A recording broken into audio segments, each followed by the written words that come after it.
I want that in my life, man. Yeah.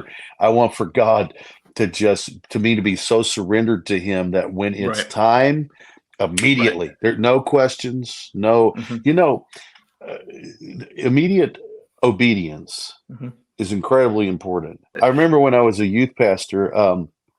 many moons ago, had a guy in the youth group who had a hard time accepting instruction, and his, Hmm. he was a good guy, really good guy. Right.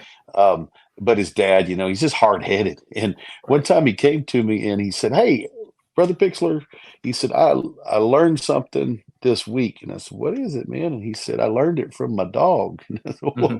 well, good. I was hoping he wasn't hogging his leg, Right. walking around or something. But I was like, "Okay, what'd you learn from your dog, man?" He said, "Well," he said, "I've been training my dogs." And he said, "I've been teaching them to obey immediately, Mm-hmm. obey immediate commands." He said, "My dog took off running Hmm. in the yard." He said, "Was fixing to cross the street, and I saw that there was a truck coming." And Hmm. he said, "I gave the command, and immediately from a dead run, that Right. dog sat down and stopped and saved his life." And he said, "I learned from my dog that day the importance of immediate Mm. obedience." And I think when it's spirit-led obedience, there's Right. just the spirit moves us and we act. Hmm.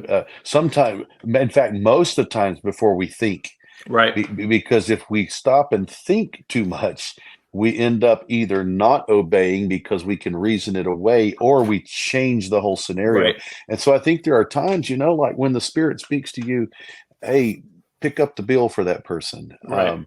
Say a word of kindness. May I pray with you? Just Hmm. those things that come.